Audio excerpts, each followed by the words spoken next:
ಪ್ರೀತಿಯ ವಿದ್ಯಾರ್ಥಿ ಬಂಧುಗಳೇ, 40+ ವಿಷನ್ ಧ್ವನಿ ಸುರುಳಿಯನ್ನು ಬಹಳಷ್ಟು ಜನ ಇಷ್ಟಪಟ್ಟು ಇಲ್ಲ ಸರ್ 2ನೇ ವಾರದ್ದು ಸಹ ಮಾಡಿ ಕಳಿಸಿ ಅಂತ ಹೇಳಿದ್ದಾರೆ.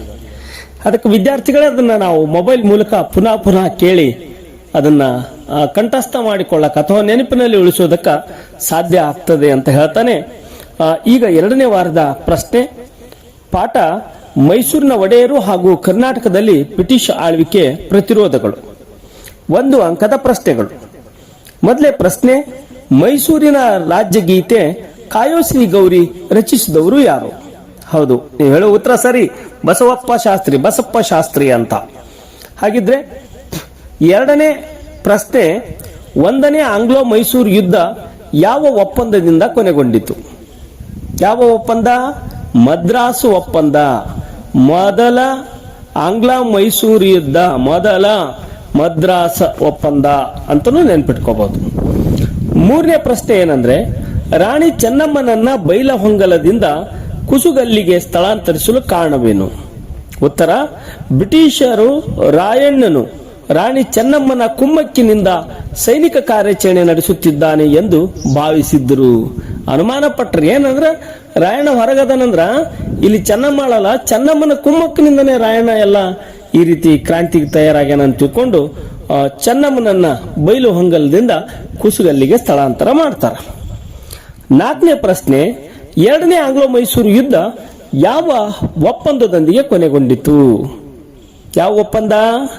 2ನೇ ಆಂಗ್ಲೋ ಮೈಸೂರು ಯುದ್ಧ ಯಾವ ಒಪ್ಪಂದದಿಂದ ಕೊನೆಗೊಂಡಿತು? ಮಂಗಳೂರು ಒಪ್ಪಂದ.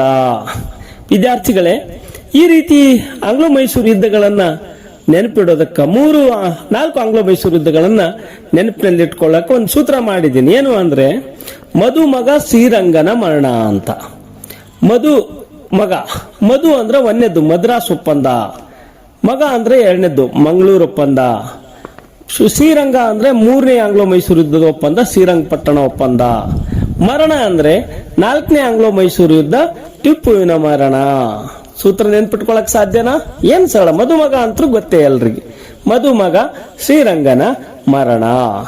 ಇಲ್ಲಿ ಮಧುಮಗ ಅಂತ ಅಂದ್ರೂ ಕೂಡ 1ನೇ ಆಂಗ್ಲೋ ಮೈಸೂರು ಯುದ್ಧದ್ದು ಮದ್ರಾಸ್ ಒಪ್ಪಂದ, 2ನೇ ಆಂಗ್ಲೋ ಮೈಸೂರು ಯುದ್ಧದ್ದು ಮಂಗಳೂರು ಒಪ್ಪಂದ. ಅಂದ್ರೆ ಮಧುಮಗ ಅಂತ ನೆನಪಲ್ಲಿ ಇಟ್ಕೋಬಹುದು. ಇರ್ಲಿ. ಈಗ 5ನೇ ಪ್ರಶ್ನೆ, ಪೋರ್ಟ್ ನೋವೆ ಕದನದ ಪರಿಣಾಮ ಏನು? ಹೈದರಲ್ಲಿ ಬ್ರಿಟಿಷರಿಂದ ಪರಾಭವಗೊಂಡ, ಅಂದ್ರ ಸೋಲನ್ನು ಹೊಂದಿದ. ವಿದ್ಯಾರ್ಥಿ ಬಂಧುಗಳೇ, ಈಗ 2 ಅಂಕದ ಪ್ರಶ್ನೆ.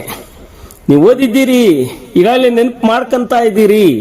ಇನ್ನೊಂದ್ಸಲ ತಮ್ಮ ನೆನಪಿನಲ್ಲಿ ಬರೋದಕ್ಕೆ ಇದು ಸಹಾಯ ಮಾಡ್ತದೆ. ಸಹಾಯಕ ಸೈನ್ಯ ಪದ್ಧತಿಯ ನಿಬಂಧನೆಗಳು ಯಾವುವು? ಉತ್ತರ, ಬ್ರಿಟಿಷ್ ಸೈನಿಕ ತುಕಡಿಯನ್ನ ರಾಜ್ಯದಲ್ಲಿ ಇಟ್ಟುಕೊಳ್ಳಬೇಕು. ಸೇನೆಯ ವೇತನ ಮತ್ತು ನಿರ್ವಹಣೆಯ ವೆಚ್ಚವನ್ನು ರಾಜ್ಯವೇ ಭರಿಸಬೇಕು. ಆಸ್ಥಾನದಲ್ಲಿ ಬ್ರಿಟಿಷ್ ರೆಸಿಡೆಂಟನ ನೇಮಕ.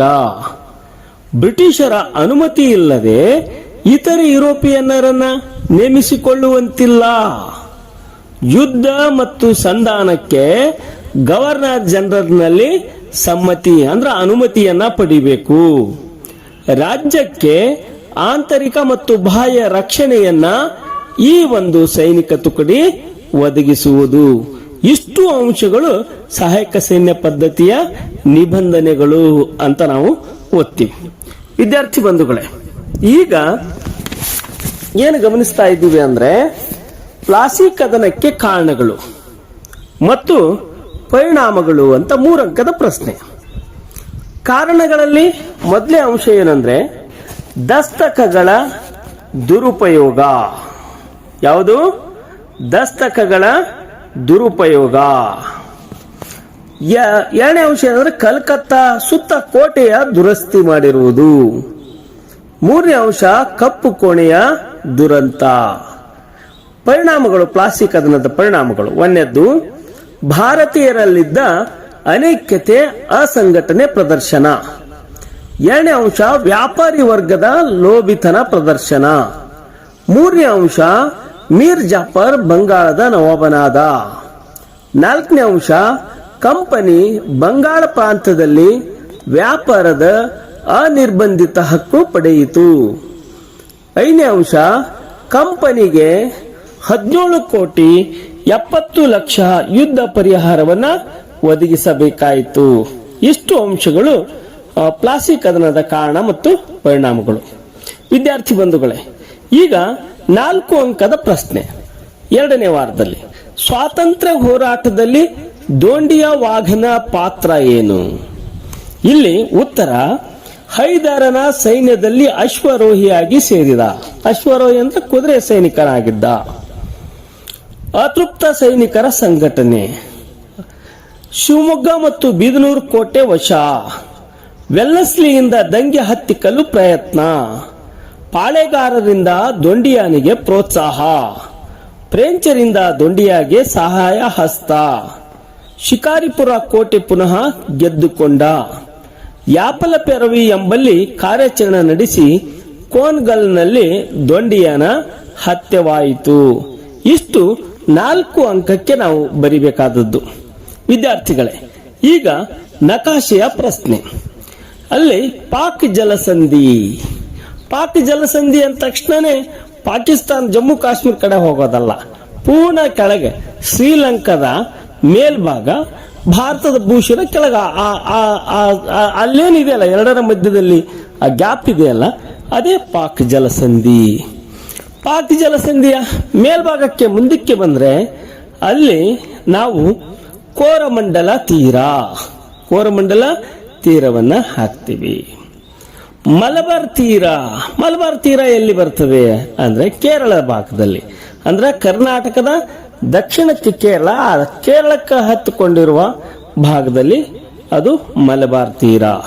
ಇಷ್ಟು ಅಂಶಗಳನ್ನ ನಾವು ಸ್ಮೃತಿ ಪಟಲದಲ್ಲಿ ತರುವ ಮೂಲಕ ಪರೀಕ್ಷೆಯಲ್ಲಿ ಉತ್ತಮ ಅಂಕಗಳಿಗೆ ಬರೆಯೋದಕ್ಕೆ ಸಾಧ್ಯ ಆಗ್ತದೆ. ಇಂತಿ ನಿಮ್ಮ ಪ್ರೀತಿಯ ಸಾಹೇಬ್ ಗೌಡ್ ಯಾ ಬಿರಾದರ್, ಸಮಾಜ ವಿಜ್ಞಾನ ಶಿಕ್ಷಕರು, ಸರ್ಕಾರಿ ಪ್ರೌಢಶಾಲೆ ಬೆನಕನಹಳ್ಳಿ. ಈ ಆಡಿಯೋಗಳು ಇಷ್ಟವಾದರೆ ಶೇರ್ ಮಾಡಿ. ವಿದ್ಯಾರ್ಥಿಗಳ ಭವಿಷ್ಯಕ್ಕೆ ಕೈ ಜೋಡಿಸಿ. ನಮಸ್ಕಾರ.